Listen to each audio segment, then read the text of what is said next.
ಸ್ಥಳೀಯ ಸಂಸ್ಥೆ ಚುನಾವಣೆಗಳು ಈಗಾಗಲೇ ನೆನಗುದಿಗೆ ಬಿದ್ದಿರ್ತಕ್ಕಂಥದ್ದು. ಈ ಸಂದರ್ಭದಲ್ಲಿ GBA ಚುನಾವಣೆ ಮುಂದಿನ ಜನವರಿ ಫೆಬ್ರವರಿಗೆ ಆಗುತ್ತೆ ಅನ್ನುವಂಥ ಮಾತುಗಳು ಕೇಳಿ ಬರ್ತಾ ಇದ್ದಾವೆ. ಇದ್ರ ಹೊರತಾಗಿ ಕೂಡ ಕಾಂಗ್ರೆಸ್ ಪಕ್ಷದಲ್ಲಿ GBA ಚುನಾವಣೆಗೂ ಮುಂಚಿತವಾಗಿ ಜಿಲ್ಲಾ ಹಾಗೂ ತಾಲೂಕ್ ಪಂಚಾಯತಿ ಚುನಾವಣೆಗಳನ್ನು ನಡೆಸಬೇಕು ಅನ್ನುವಂಥ ಒಂದಷ್ಟು ಒತ್ತಾಯಗಳಿದ್ದಾವೆ. ಮತ್ತು ಈ ಜಾತಿ ಗಣತಿ ಮುಗಿದ ತಕ್ಷಣ ಒಂದಷ್ಟು ಡಾಟಾ ಸಿಗುತ್ತೆ. ಆ ಆಧಾರದ ಮೇಲೆ ಗೆಲ್ಲಕ್ಕೂ ಸುಲಭವಾಗುವಂಥ ನಿಟ್ಟಿನಲ್ಲಿ ಜಿಲ್ಲಾ ಮತ್ತು ತಾಲೂಕ್ ಪಂಚಾಯತ್ ಚುನಾವಣೆ ಆಗಬಹುದು ಅನ್ನುವಂಥ ಚರ್ಚೆಗಳಿದ್ದಾವೆ. ಈ ಬಗ್ಗೆ ಮಾತನಾಡೋದಕ್ಕೆ ಕಾಂಗ್ರೆಸ್ ಪಕ್ಷದ ಹಿರಿಯ ನಾಯಕರು, ವಿಧಾನ ಪರಿಷತ್ನ ಸಚೇತಕರು ಆಗಿರ್ತಕ್ಕಂತಹ ಸಲೀಂ ಅಹಮದ್ ಅವರಿದ್ದಾರೆ. ಅವ್ರನ್ನ ಮಾತನಾಡ್ಸೋಣ. ಸರ್, ಕಾಂಗ್ರೆಸ್ ಪಕ್ಷದಲ್ಲಿ ನೀವು KPCC ಕಾರ್ಯಾಧ್ಯಕ್ಷರಾಗಿದ್ದವರು, ಬಹುತೇಕವಾಗಿ ನಿಮಗೆ ಒಂದಷ್ಟು ಮಾಹಿತಿಗಳಿರ್ತವೆ. ಕಾಂಗ್ರೆಸ್ ಪಕ್ಷದಲ್ಲಿ ಈಗಾಗಲೇ ಏನು ಗ್ಯಾರಂಟಿ ಸಮಿತಿಗಳ ಮೀಟಿಂಗ್ ಆಗ್ತಾ ಇದ್ದಾವೆ, ಜಿಲ್ಲಾದ್ಯಂತ ಒಂದಷ್ಟು ಪಕ್ಷ ಸಂಘಟನೆ ಆಗಬೇಕು ಅನ್ನೋಂಥದ್ದು.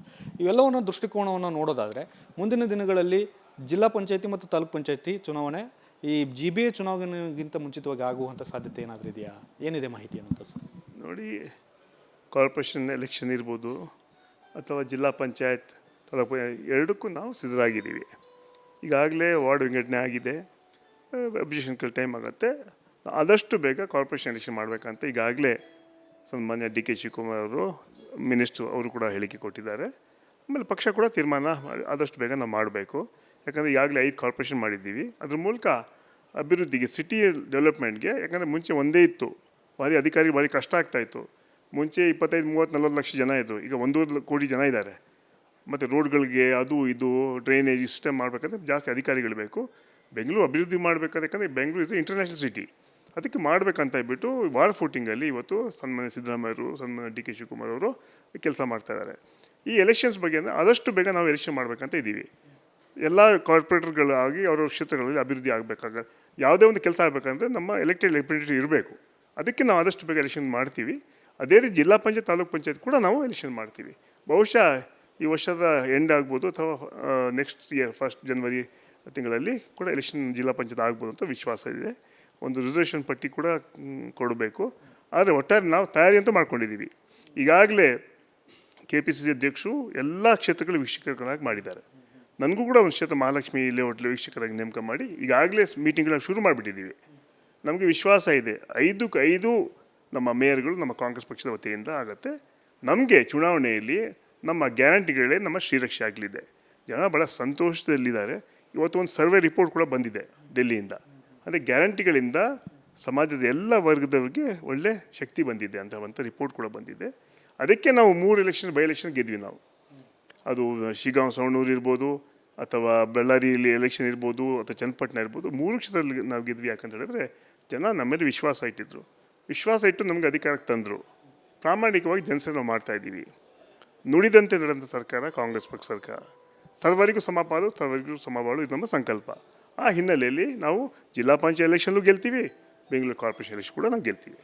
ಸರ್, ಇಲ್ಲಿ ಪ್ರಶ್ನೆ ಬಂದಿರತಕ್ಕಂಥದ್ದು ಸರ್, ಜಿಲ್ಲಾ ಮತ್ತು ತಾಲೂಕ್ ಪಂಚಾಯತಿ ಚುನಾವಣೆ ಯಾಕೆ ಮೊದಲು ಹೋಗ್ಬೋದು ಅನ್ನೋಂಥದ್ದಾದರೆ, ಸರ್ ಈಗಾಗಲೇ ನೀವು ಏನು ಗ್ಯಾರಂಟಿಗಳನ್ನು ಕೊಡ್ತಾ ಇದ್ರಿ, ಅದರ ಫಲಾನುಭವಿಗಳು ಹೆಚ್ಚಿರ್ತಕ್ಕಂಥದ್ದು ಜಿಲ್ಲಾ ಮತ್ತು ತಾಲೂಕುಗಳಲ್ಲಿ.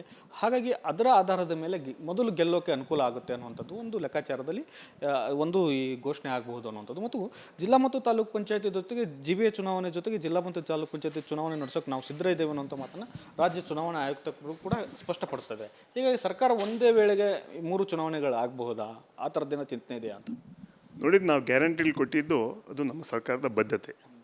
ಚುನಾವಣೆಗೆ ಮಾತ್ರ ಅಲ್ಲ, ನಾವು ಚುನಾವಣೆ ಗೆಲ್ಲಬೇಕು ಅದಕ್ಕೆ ನಾವು ಗ್ಯಾರಂಟಿ ಕೊಟ್ಟಿರ್ತೀವಿ ಇಲ್ಲ. ಜನ ನಮ್ಗೆ ಆಶೀರ್ವಾದ ಮಾಡಿ ಸುಮಾರು 140 ಸೀಟ್ ಕೊಟ್ಟು ರಾಜ್ಯವನ್ನು ನೀವು ಒಳ್ಳೆ ರೀತಿಯಲ್ಲಿ ಎಲ್ಲ ಕಾರ್ಯಕ್ರಮ ಕೊಡಬೇಕಂತ ನಮ್ಗೆ ಆಶೀರ್ವಾದ ಮಾಡಿದ್ರು. ಗೆದ್ದಿದ್ದೀವಿ ಅಂತ ನಾವು ಬೀಗಲ್ಲ, ನಮ್ರತೆಯಿಂದ ಪ್ರಾಮಾಣಿಕವಾಗಿ ನಾವು ಜನಸೇವೆ ನಾವು ಮಾಡ್ತೀವಿ. ಅದೇ ರೀತಿ ಇನ್ನೊಂದು ಗ್ರಾಮ ಪಂಚಾಯತ್ ಚುನಾವಣೆ ಕೂಡ ಬರ್ತಾ ಇದೆ. ಈ 3 ಚುನಾವಣೆಯಲ್ಲಿ ಮಾಡೋಕ್ಕೆ ನಾವು ತಯಾರಾಗಿದ್ದೀವಿ. ಯಾಕಂದ್ರೆ ನಾವು ಕೆಲಸ ಮಾಡಿದ್ದೀವಿ, ಜನ ನಮ್ಗೆ ಆಶೀರ್ವಾದ ಮಾಡ್ತಾರೆ, ವಿಶ್ವಾಸ ಇದೆ. ಜನರ ವಿಶ್ವಾಸನ ಗಳಿಸ್ಕೊಂಡಿದ್ದೀವಿ. ನಾವು ಎಲ್ಲ ಸಮಾಜಕ್ಕೂ ನ್ಯಾಯ ಕೊಟ್ಟಿದ್ದೀವಿ. 5 ಕ್ರಾಂತಿಕಾರಿ ಕಾರ್ಯಕ್ರಮ ನಮ್ಮ ಗ್ಯಾರಂಟಿಗಳು ಕೊಟ್ಟಿದ್ದೀವಿ, ಅನುಷ್ಠಾನಕ್ಕೆ ತಂದಿದ್ದೀವಿ. ಅದರಿಂದ ಈ ಕಾರ್ಪೊರೇಷನ್ ಕೂಡ ಆದಷ್ಟು ಬೇಗ ಮಾಡಬೇಕಂತ ನಾವು ಇಷ್ಟು ಹರಿಬರಿಯಲ್ಲಿ ವಾರ್ಡ್ ವಿಂಗಡಣೆ ಆಗಿಬಿಟ್ಟಿದೆ. ಈಗ ಆಗಲೇ ಮತ್ತೆ ಆದಷ್ಟು ಬೇಗ ಎಲೆಕ್ಷನ್ ಮಾಡೋಕ್ಕೆ ನಾವು ಮಾಡ್ತಾಯಿದ್ದೀವಿ. ಅದೇ ರೀತಿ ಜಿಲ್ಲಾ ಪಂಚಾಯತ್, ತಾಲೂಕ್ ಪಂಚಾಯತ್ ಕೂಡ ನಾವು ಮಾಡಬೇಕು. ಮಂಡಲ ಪಂಚಾಯತ್ ಎಲೆಕ್ಷನ್ಸ್ ಕೂಡ, ಗ್ರಾಮ ಪಂಚಾಯತ್ ಎಲೆಕ್ಷನ್ ಕೂಡ ನಾವು ಮಾಡಬೇಕು. ಅದಕ್ಕೆಲ್ಲ ಸಿದ್ಧರಾಗಿದ್ದೀವಿ. ನಮ್ಮ ಬ್ಲಾಕ್ ಕಮಿಟಿಗಳು, ಬೂತ್ ಕಮಿಟಿಗಳು, ಮತ್ತು ಜಿಲ್ಲಾ ಕಮಿಟಿಗಳು, ಮತ್ತು ನಮ್ಮ BLAಗಳು, ಇದೆಲ್ಲ ನಾವು ಈಗಾಗಲೇ ತಯಾರಿ ಮಾಡಿಬಿಟ್ಟಿದ್ದೀವಿ. ಎಲ್ಲ ಕಡೆ ವೀಕ್ಷಕರು KPCC ಅಧ್ಯಕ್ಷರು DK ಶಿವಕುಮಾರ್ ನೇಮಕ ಮಾಡಿದ್ದಾರೆ. ಅದರ ಮೂಲಕ ಚುನಾವಣೆಗೆ ನಾವು ತಯಾರಾಗಿದ್ದೀವಿ. ಈ 3 ಎಲೆಕ್ಷನ್ಸಲ್ಲಿ ನಾವು ಗೆಲ್ತೀವಿ ಅಂತ ವಿಶ್ವಾಸ ಇದೆ. ಇನ್ನೊಂದು ಬಹಳ ಪ್ರಮುಖವಾಗಿ ಸರ್, ಈ ಜಾತಿ ಗಣತಿ ವಿಚಾರವಾಗಿ ಸಾಕಷ್ಟು ಆಕ್ಷೇಪಗಳು ಬರ್ತಾ ಇದ್ದಾವೆ. ಬಿಜೆಪಿಯವರು ಆರೋಪ ಮಾಡ್ತಾ ಇದ್ದಾರೆ, ಇವತ್ತು ಜೋಶಿಯವರು ಆರೋಪ ಮಾಡಿದ್ದಾರೆ. ಮತಾಂತರ ಮಾಡೋಕೆ ಅನುಕೂಲ ಆಗುತ್ತೆ ಅನ್ನೋಂಥ ಕಾರಣಕ್ಕೋಸ್ಕರ ಈ ಜಾತಿ ಗಣತಿಯನ್ನು ಮಾಡ್ತಾ ಇದ್ದಾರೆ ಸಿದ್ದರಾಮಯ್ಯ ಅವರು ಅನ್ನೋಂಥ ಒಂದು ಆರೋಪ ಮಾಡ್ತಾ ಇದ್ದಾರೆ. ಜೋಶಿ ಅವ್ರಿಗೆ ನಾಚಿಕೆ ಆಗಬೇಕು ಅಂತ ಹೇಳಿಕೆ ಕೊಡೋಕ್ಕೆ. ಆಗ ನರೇಂದ್ರ ಮೋದಿ ಅವರು ಪ್ರೈಮ್ ಮಿನಿಸ್ಟ್ರು ಹೇಳಿದ್ರಲ್ಲ, ನಾನು ಜಾತಿ ಗಣತಿ ಮಾಡ್ತೀವಂತ, ಅದು ಸಮಾಜ ಹೊಡೆಯೋ ಕೆಲಸನ. ಅದಕ್ಕೆ ಯಾಕೆ ಟೀಕೆ ಮಾಡಲಿಲ್ಲ? ಯಾಕೆ ಅವ್ರ ಬಗ್ಗೆ ವಿರೋಧ ಹೇಳಲಿಲ್ಲ ಮೋದಿಯವ್ರ ಬಗ್ಗೆ? ಇಲ್ಲಿ ಸಮೀಕ್ಷೆ ನಡೀತಾ ಇದೆ, ಕೇವಲ ಜಾತಿ ಸಮೀಕ್ಷೆ ಅಲ್ಲ ಇದು. ಶೈಕ್ಷಣಿಕ, ಸಾಮಾಜಿಕ, ಯಾವ ರೀತಿ ಅವರು ಬದುಕ್ತಾ ಇದ್ದಾರೆ, ಅವ್ರ ಶಿಕ್ಷಣ ಏನಿದೆ, ಎಂಪ್ಲಾಯ್ಮೆಂಟ್ ಏನಿದೆ, ಇದು ನಮ್ಮ ಸರ್ಕಾರದ ಬದ್ಧತೆ. ನಮ್ಮ ಮ್ಯಾನಿಫೆಸ್ಟೋಲ್ಲಿ ನಾವು ಹೇಳಿದ್ದೀವಿ, ನಮ್ಮ ಸರ್ಕಾರ ಅಧಿಕಾರಕ್ಕೆ ಬಂದರೆ ನಾವು ಇದು ಮಾಡ್ತೀವಿ ಅಂತ ಹೇಳಿದ್ದೀವಿ. ನಾನು ಹೇಳಿ ಸರ್ವರಿಗೂ ಸಮಪಾಲು, ಸರ್ವರಿಗೂ ಸಮಬಾಳು. ಎಲ್ಲರಿಗೆ ಅವರವರ ರೀತಿಯಲ್ಲಿ ಅವರವರ ಪಾಪ್ಯುಲೇಷನ್ ಮೇಲೆ ಅವ್ರಿಗೆ ಅಧಿಕಾರ ಸಿಗಬೇಕು. ಅದೇ ನಮ್ಮ ಸರ್ಕಾರದ ಬದ್ಧತೆ, ಅದೇ ರಾಹುಲ್ ಗಾಂಧಿ ಚಿಂತನೆ, ಅದೇ ಚಿಂತನೆ ಸನ್ಮಾನ್ಯ ಸಿದ್ದರಾಮಯ್ಯ ಅವ್ರದ್ದು ಹಾಗೂ ಡಿ ಕೆ ಶಿವಕುಮಾರ್ ಅವ್ರದ್ದು. ಅದರಿಂದ ಇವರು ಎಷ್ಟು ರಾಜಕೀಯ ವಿರೋಧ ಮಾಡೋದು ಕೂಡ, ಇವರು ಕೇವಲ ರಾಜಕೀಯ ವಿರೋಧ ಮಾಡ್ತಾ ಇದ್ದಾರೆ. ಈಗಾಗಲೇ ಮುಖ್ಯಮಂತ್ರಿಗಳು ಹೇಳಿಕೆ ಕೊಟ್ಟಿದ್ದಾರೆ, ನಡೀತಾ ಇದೆ. ಮೊನ್ನೆ ಕೂಡ ಇವತ್ತು ಕೂಡ ಹೇಳಿದ್ದಾರೆ, ಒಂದು ವೇಳೆ ಬೇಕಾದರೆ ಸ್ವಲ್ಪ ಟೈಮ್ ಕೂಡ ನಾವು ಎಕ್ಸ್ಟೆಂಡ್ ಮಾಡ್ತೀವಿ ಹೇಳಿದ ಮಾತು ಮುಖ್ಯಮಂತ್ರಿಗಳು ಕೂಡ ಹೇಳಿದ್ದಾರೆ. ಒಟ್ಟಾರೆ ನಾವು ಏನು ಹೇಳಿದ್ದೀವಿ ಹಾಗೆ ನಡೀತೀವಿ. ನಾವು ಈಗಾಗಲೇ ಅದ್ರ ಬಗ್ಗೆ ಹೇಳಿದ್ದೀವಿ. ಶುರು ಆಗಿಬಿಟ್ಟಿದೆ ಕೆಲಸ, ಜಿಲ್ಲೆಗಳಲ್ಲಿ ಆಗ್ತಾಯಿದೆ, ಸಿಟಿಗಳು ಶುರು ಆಗಿದೆ. 7ನೇ ತಾರೀಕು ಆ್ಯಕ್ಚುಲಿ ಫಸ್ಟ್ ರೌಂಡ್ ಆಗಬೇಕು. ಸ್ವಲ್ಪ ಹೆಚ್ಚು ಕಡಿಮೆ ಟೈಮ್ ಆಗ್ಬೋದು. ಆದರೂ ಕೂಡ ಅದ್ರ ಮೂಲಕ ಎಲ್ಲ ಸಮಾಜಕ್ಕೂ ನ್ಯಾಯ ಕೊಡುವಂಥ ಕೆಲಸ ನಮ್ಮ ಸರ್ಕಾರ ಮಾಡುತ್ತೆ. ನಿನ್ನೆ ವೇಣುಗೋಪಾಲ್ ಅವರು ಮತ್ತು ಸುರ್ಜೇವಾಲ ಅವರು ಒಂದು ಮಾತು ಹೇಳಿದರು ಸರ್, ಯಾರು ಕೂಡ ಪಕ್ಷ ವಿರೋಧಿ ಹೇಳಿಕೆಗಳನ್ನು ಕೊಡಬಾರ್ದು, ಈ ಅಧಿಕಾರ ಹಂಚಿಕೆ ವಿಚಾರವಾಗಿ ಹೇಳಿಕೆಯನ್ನು ಕೊಡಬಾರ್ದು, ನಾವು ಕಟ್ಟುನಿಟ್ಟಿನ ಸೂಚನೆಯನ್ನು KPCC ಕೊಟ್ಟಿದ್ದೇವೆ ಅನ್ನೋ ಮಾತನ್ನು ನಾಯಕರು ಒಂದಷ್ಟು ಹೇಳಿಕೆಗಳನ್ನು ಕೊಡ್ತಾ ಇದ್ದಾರೆ. ತಾವೇನು ಹೇಳ್ತೀರಿ ಸರ್ ಅದಕ್ಕೆ? ಈ ವಿಚಾರದ ಬಗ್ಗೆ ಯಾರು ಮಾತಾಡಬಾರ್ದು, ನಾವು ಕೂಡ ಮಾತಾಡ್ಬೋದು, ನಾವು ಕೂಡ ಮಾತಾಡೋದಿಲ್ಲ. ಇದಿಷ್ಟು ಸಲೀಂ ಅಹಮದ್ ಅವರ ಸ್ಪಷ್ಟನೆ. ಕ್ಯಾಮ್ರಾಮನ್ ಮಧು ಜೊತೆ ಬಸವರಾಜ್ ಚಂತಿಮಠ್, ರಿಪಬ್ಲಿಕ್ ಕನ್ನಡ, ಬೆಂಗಳೂರು. ಸ್ಥಳೀಯ ಸಂಸ್ಥೆ ಚುನಾವಣೆಗಳು ಈಗಾಗಲೇ ನೆನೆಗುದಿಗೆ ಬಿದ್ದಿರ್ತಕ್ಕಂಥದ್ದು. ಈ ಸಂದರ್ಭದಲ್ಲಿ GBA ಚುನಾವಣೆ ಮುಂದಿನ ಜನವರಿ ಫೆಬ್ರವರಿಗೆ ಆಗುತ್ತೆ ಅನ್ನುವಂಥ ಮಾತುಗಳು ಕೇಳಿ ಬರ್ತಾ ಇದ್ದಾವೆ. ಇದ್ರ ಹೊರತಾಗಿ ಕೂಡ ಕಾಂಗ್ರೆಸ್ ಪಕ್ಷದಲ್ಲಿ GBA ಚುನಾವಣೆಗೂ ಮುಂಚಿತವಾಗಿ ಜಿಲ್ಲಾ ಹಾಗೂ ತಾಲೂಕ್ ಪಂಚಾಯತಿ ಚುನಾವಣೆಗಳನ್ನು ನಡೆಸಬೇಕು ಅನ್ನುವಂಥ ಒಂದಷ್ಟು ಒತ್ತಾಯಗಳಿದ್ದಾವೆ. ಮತ್ತು ಈ ಜಾತಿ ಗಣತಿ ಮುಗಿದ ತಕ್ಷಣ ಒಂದಷ್ಟು ಡಾಟಾ ಸಿಗುತ್ತೆ, ಆ ಆಧಾರದ ಮೇಲೆ ಗೆಲ್ಲಕ್ಕೂ ಸುಲಭವಾಗುವಂಥ ನಿಟ್ಟಿನಲ್ಲಿ ಜಿಲ್ಲಾ ಮತ್ತು ತಾಲೂಕ್ ಪಂಚಾಯತ್ ಚುನಾವಣೆ ಆಗಬಹುದು ಅನ್ನುವಂಥ ಚರ್ಚೆಗಳಿದ್ದಾವೆ. ಈ ಬಗ್ಗೆ ಮಾತನಾಡೋದಕ್ಕೆ ಕಾಂಗ್ರೆಸ್ ಪಕ್ಷದ ಹಿರಿಯ ನಾಯಕರು, ವಿಧಾನ ಪರಿಷತ್ನ ಸಚೇತಕರು ಆಗಿರ್ತಕ್ಕಂತಹ ಸಲೀಂ ಅಹಮದ್ ಅವರಿದ್ದಾರೆ. ಅವ್ರನ್ನ ಮಾತನಾಡ್ಸೋಣ. ಸರ್, ಕಾಂಗ್ರೆಸ್ ಪಕ್ಷದಲ್ಲಿ ನೀವು KPCC ಕಾರ್ಯಾಧ್ಯಕ್ಷರಾಗಿದ್ದವರು, ಬಹುತೇಕವಾಗಿ ನಿಮಗೆ ಒಂದಷ್ಟು ಮಾಹಿತಿಗಳಿರ್ತವೆ. ಕಾಂಗ್ರೆಸ್ ಪಕ್ಷದಲ್ಲಿ ಈಗಾಗಲೇ ಏನು ಗ್ಯಾರಂಟಿ ಸಮಿತಿಗಳ ಮೀಟಿಂಗ್ ಆಗ್ತಾ ಇದ್ದಾವೆ, ಜಿಲ್ಲಾದ್ಯಂತ ಒಂದಷ್ಟು ಪಕ್ಷ ಸಂಘಟನೆ ಆಗಬೇಕು ಅನ್ನೋಂಥದ್ದು. ಇವೆಲ್ಲವನ್ನು ದೃಷ್ಟಿಕೋನವನ್ನು ನೋಡೋದಾದರೆ ಮುಂದಿನ ದಿನಗಳಲ್ಲಿ ಜಿಲ್ಲಾ ಪಂಚಾಯತಿ ಮತ್ತು ತಾಲೂಕ್ ಪಂಚಾಯತಿ ಚುನಾವಣೆ ಈ GBA ಚುನಾವಣೆಗಿಂತ ಮುಂಚಿತವಾಗಿ ಆಗುವಂಥ ಸಾಧ್ಯತೆ ಏನಾದರೂ ಇದೆಯಾ? ಏನಿದೆ ಮಾಹಿತಿ ಅನ್ನೋದು ಸರ್? ನೋಡಿ, ಕಾರ್ಪೊರೇಷನ್ ಎಲೆಕ್ಷನ್ ಇರ್ಬೋದು ಅಥವಾ ಜಿಲ್ಲಾ ಪಂಚಾಯತ್ ತಾಲೂಕು ಎರಡಕ್ಕೂ ನಾವು ಸಿದ್ಧರಾಗಿದ್ದೀವಿ. ಈಗಾಗಲೇ ವಾರ್ಡ್ ವಿಂಗಡಣೆ ಆಗಿದೆ, ಅಬ್ಜೆಕ್ಷನ್ಗಳು ಟೈಮ್ ಆಗುತ್ತೆ. ಆದಷ್ಟು ಬೇಗ ಕಾರ್ಪೊರೇಷನ್ ಎಲೆಕ್ಷನ್ ಮಾಡಬೇಕಂತ ಈಗಾಗಲೇ ಸನ್ಮಾನ್ಯ ಡಿ ಕೆ ಶಿವಕುಮಾರ್ ಅವರು ಮಿನಿಸ್ಟ್ರು ಅವರು ಕೂಡ ಹೇಳಿಕೆ ಕೊಟ್ಟಿದ್ದಾರೆ. ಆಮೇಲೆ ಪಕ್ಷ ಕೂಡ ತೀರ್ಮಾನ ಮಾಡಿ ಆದಷ್ಟು ಬೇಗ ನಾವು ಮಾಡಬೇಕು. ಯಾಕಂದರೆ ಈಗಾಗಲೇ 5 ಕಾರ್ಪೊರೇಷನ್ ಮಾಡಿದ್ದೀವಿ. ಅದ್ರ ಮೂಲಕ ಅಭಿವೃದ್ಧಿಗೆ, ಸಿಟಿ ಡೆವಲಪ್ಮೆಂಟ್ಗೆ, ಯಾಕಂದರೆ ಮುಂಚೆ ಒಂದೇ ಇತ್ತು, ಭಾರಿ ಕಷ್ಟ ಆಗ್ತಾಯಿತ್ತು. ಮುಂಚೆ 25, 30, 40 ಲಕ್ಷ ಜನ ಇದ್ದರು, ಈಗ 1.5 ಕೋಟಿ ಜನ ಇದ್ದಾರೆ. ಮತ್ತು ರೋಡ್ಗಳಿಗೆ ಅದು ಇದು ಡ್ರೈನೇಜ್ ಸಿಸ್ಟಮ್ ಮಾಡಬೇಕಂದ್ರೆ ಜಾಸ್ತಿ ಅಧಿಕಾರಿಗಳು ಬೇಕು. ಬೆಂಗಳೂರು ಅಭಿವೃದ್ಧಿ ಮಾಡಬೇಕಾದ್ರೆ, ಯಾಕಂದರೆ ಬೆಂಗಳೂರು ಇದು ಇಂಟರ್ನ್ಯಾಷನಲ್ ಸಿಟಿ, ಅದಕ್ಕೆ ಮಾಡಬೇಕಂತ ಹೇಳ್ಬಿಟ್ಟು ವಾರ್ ಫೂಟಿಂಗಲ್ಲಿ ಇವತ್ತು ಸನ್ಮಾನ್ಯ ಸಿದ್ದರಾಮಯ್ಯರು, ಸನ್ಮಾನ್ಯ ಡಿ ಕೆ ಶಿವಕುಮಾರ್ ಅವರು ಕೆಲಸ ಮಾಡ್ತಾಯಿದ್ದಾರೆ. ಈ ಎಲೆಕ್ಷನ್ಸ್ ಬಗ್ಗೆ ಅಂದರೆ ಆದಷ್ಟು ಬೇಗ ನಾವು ಎಲೆಕ್ಷನ್ ಮಾಡಬೇಕಂತ ಇದ್ದೀವಿ. ಎಲ್ಲ ಕಾರ್ಪೊರೇಟರ್ಗಳಾಗಿ ಅವರ ಕ್ಷೇತ್ರಗಳಲ್ಲಿ ಅಭಿವೃದ್ಧಿ ಆಗಬೇಕಾಗ ಯಾವುದೇ ಒಂದು ಕೆಲಸ ಆಗಬೇಕಂದ್ರೆ ನಮ್ಮ ಎಲೆಕ್ಟೆಡ್ ರೆಪ್ರೆಸೆಂಟೇಟಿವ್ ಇರಬೇಕು. ಅದಕ್ಕೆ ನಾವು ಆದಷ್ಟು ಬೇಗ ಎಲೆಕ್ಷನ್ ಮಾಡ್ತೀವಿ. ಅದೇ ರೀತಿ ಜಿಲ್ಲಾ ಪಂಚಾಯತ್, ತಾಲೂಕ್ ಪಂಚಾಯತ್ ಕೂಡ ನಾವು ಎಲೆಕ್ಷನ್ ಮಾಡ್ತೀವಿ. ಬಹುಶಃ ಈ ವರ್ಷದ ಎಂಡ್ ಆಗ್ಬೋದು ಅಥವಾ ನೆಕ್ಸ್ಟ್ ಇಯರ್ 1 ಜನವರಿ ತಿಂಗಳಲ್ಲಿ ಕೂಡ ಎಲೆಕ್ಷನ್ ಜಿಲ್ಲಾ ಪಂಚಾಯತ್ ಆಗ್ಬೋದು ಅಂತ ವಿಶ್ವಾಸ ಇದೆ. ಒಂದು ರಿಸರ್ವೇಷನ್ ಪಟ್ಟಿ ಕೂಡ ಕೊಡಬೇಕು. ಆದರೆ ಒಟ್ಟಾರೆ ನಾವು ತಯಾರಿ ಅಂತೂ ಮಾಡ್ಕೊಂಡಿದ್ದೀವಿ. ಈಗಾಗಲೇ KPCC ಅಧ್ಯಕ್ಷರು ಎಲ್ಲ ಕ್ಷೇತ್ರಗಳ ವೀಕ್ಷಕರಾಗಿ ಮಾಡಿದ್ದಾರೆ. ನನಗೂ ಕೂಡ ಒಂದು ಕ್ಷೇತ್ರ ಮಹಾಲಕ್ಷ್ಮಿ ಲೇಔಟ್ ವೀಕ್ಷಕರಾಗಿ ನೇಮಕ ಮಾಡಿ ಈಗಾಗಲೇ ಮೀಟಿಂಗ್ಗಳನ್ನ ಶುರು ಮಾಡಿಬಿಟ್ಟಿದ್ದೀವಿ. ನಮಗೆ ವಿಶ್ವಾಸ ಇದೆ 5ಕ್ಕೆ 5 ನಮ್ಮ ಮೇಯರ್ಗಳು ನಮ್ಮ ಕಾಂಗ್ರೆಸ್ ಪಕ್ಷದ ವತಿಯಿಂದ ಆಗುತ್ತೆ. ನಮಗೆ ಚುನಾವಣೆಯಲ್ಲಿ ನಮ್ಮ ಗ್ಯಾರಂಟಿಗಳೇ ನಮ್ಮ ಶ್ರೀರಕ್ಷೆ ಆಗಲಿದೆ. ಜನ ಭಾಳ ಸಂತೋಷದಲ್ಲಿದ್ದಾರೆ. ಇವತ್ತು ಒಂದು ಸರ್ವೆ ರಿಪೋರ್ಟ್ ಕೂಡ ಬಂದಿದೆ ಡೆಲ್ಲಿಯಿಂದ. ಅಂದರೆ ಗ್ಯಾರಂಟಿಗಳಿಂದ ಸಮಾಜದ ಎಲ್ಲ ವರ್ಗದವರಿಗೆ ಒಳ್ಳೆ ಶಕ್ತಿ ಬಂದಿದೆ ಅಂತ ರಿಪೋರ್ಟ್ ಕೂಡ ಬಂದಿದೆ. ಅದಕ್ಕೆ ನಾವು 3 ಬೈ ಎಲೆಕ್ಷನ್ ಗೆದ್ವಿ ನಾವು.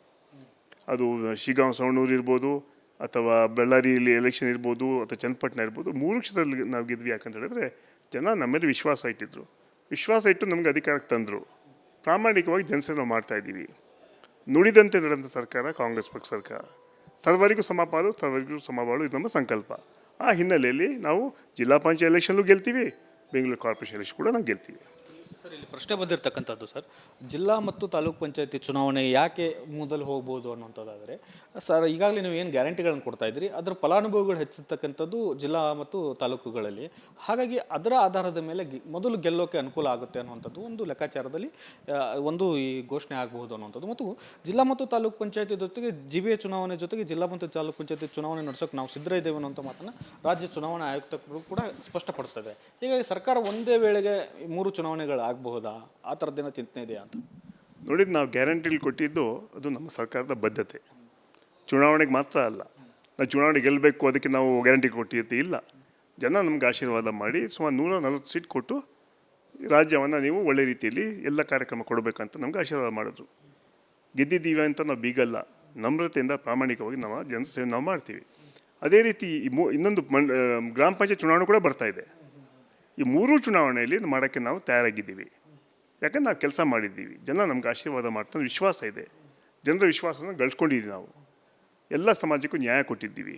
5 ಕ್ರಾಂತಿಕಾರಿಕ ಕಾರ್ಯಕ್ರಮ ನಮ್ಮ ಗ್ಯಾರಂಟಿಗಳು ಕೊಟ್ಟಿದ್ದೀವಿ, ಅನುಷ್ಠಾನಕ್ಕೆ ತಂದಿದ್ದೀವಿ.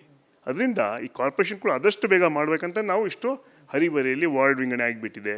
ಈಗ ಆಗಲೇ ಮತ್ತೆ ಆದಷ್ಟು ಬೇಗ ಎಲೆಕ್ಷನ್ ಮಾಡೋಕ್ಕೆ ನಾವು ಮಾಡ್ತಾಯಿದ್ದೀವಿ. ಅದೇ ರೀತಿ ಜಿಲ್ಲಾ ಪಂಚಾಯತ್, ತಾಲೂಕು ಪಂಚಾಯತ್ ಕೂಡ ನಾವು ಮಾಡಬೇಕು. ಮಂಡಲ ಪಂಚಾಯತ್ ಎಲೆಕ್ಷನ್ಸ್ ಕೂಡ, ಗ್ರಾಮ ಪಂಚಾಯತ್ ಎಲೆಕ್ಷನ್ ಕೂಡ ನಾವು ಮಾಡಬೇಕು. ಅದಕ್ಕೆಲ್ಲ ನಾವು ಸಿದ್ಧರಾಗಿದ್ದೀವಿ.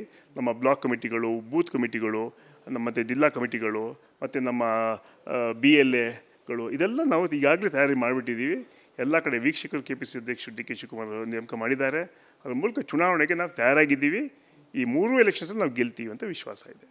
ಇನ್ನೊಂದು ಬಹಳ ಪ್ರಮುಖವಾಗಿ ಸರ್, ಈ ಜಾತಿ ಗಣತಿ ವಿಚಾರವಾಗಿ ಸಾಕಷ್ಟು ಆಕ್ಷೇಪಗಳು ಬರ್ತಾ ಇದ್ದಾವೆ. BJPಯವರು ಆರೋಪ ಮಾಡ್ತಾ ಇದ್ದಾರೆ, ಇವತ್ತು ಜೋಶಿಯವರು ಆರೋಪ ಮಾಡಿದ್ದಾರೆ. ಮತಾಂತರ ಮಾಡೋಕೆ ಅನುಕೂಲ ಆಗುತ್ತೆ ಅನ್ನೋಂಥ ಕಾರಣಕ್ಕೋಸ್ಕರ ಈ ಜಾತಿ ಗಣತಿಯನ್ನು ಮಾಡ್ತಾ ಇದ್ದಾರೆ ಸಿದ್ದರಾಮಯ್ಯವರು ಅನ್ನೋಂಥ ಒಂದು ಆರೋಪ ಮಾಡ್ತಾ ಇದ್ದಾರೆ. ಜೋಶಿ ಅವ್ರಿಗೆ ನಾಚಿಕೆ ಆಗಬೇಕು ಅಂತ ಹೇಳಿಕೆ ಕೊಡೋಕ್ಕೆ.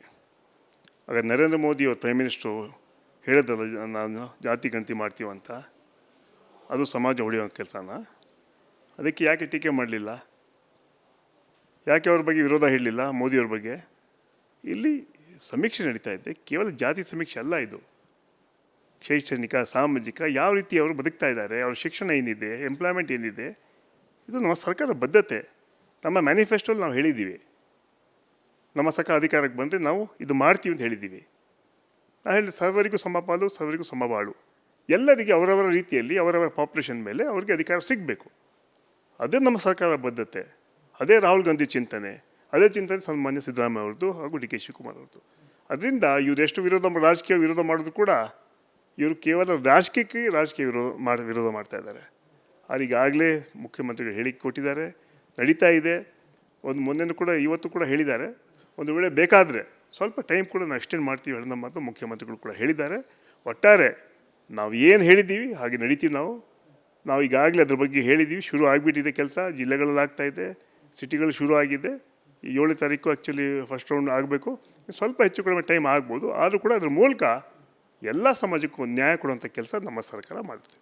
ನಿನ್ನೆ ವೇಣುಗೋಪಾಲ್ ಅವರು ಮತ್ತು ಸುರ್ಜೇವಾಲ ಅವರು ಒಂದು ಮಾತು ಹೇಳಿದರು ಸರ್, ಯಾರು ಕೂಡ ಪಕ್ಷ ವಿರೋಧಿ ಹೇಳಿಕೆಗಳನ್ನು ಕೊಡಬಾರ್ದು, ಈ ಅಧಿಕಾರ ಹಂಚಿಕೆ ವಿಚಾರವಾಗಿ ಹೇಳಿಕೆಯನ್ನು ಕೊಡಬಾರ್ದು, ನಾವು ಕಟ್ಟುನಿಟ್ಟಿನ ಸೂಚನೆಯನ್ನು KPCC ಕೊಟ್ಟಿದ್ದೇವೆ ಅನ್ನೋಂಥ ಮಾತನ್ನು ನಾಯಕರು ಒಂದಷ್ಟು ಹೇಳಿಕೆಗಳನ್ನು ಕೊಡ್ತಾ ಇದ್ದಾರೆ. ತಾವೇನು ಹೇಳ್ತೀರಿ ಸರ್ ಅದಕ್ಕೆ?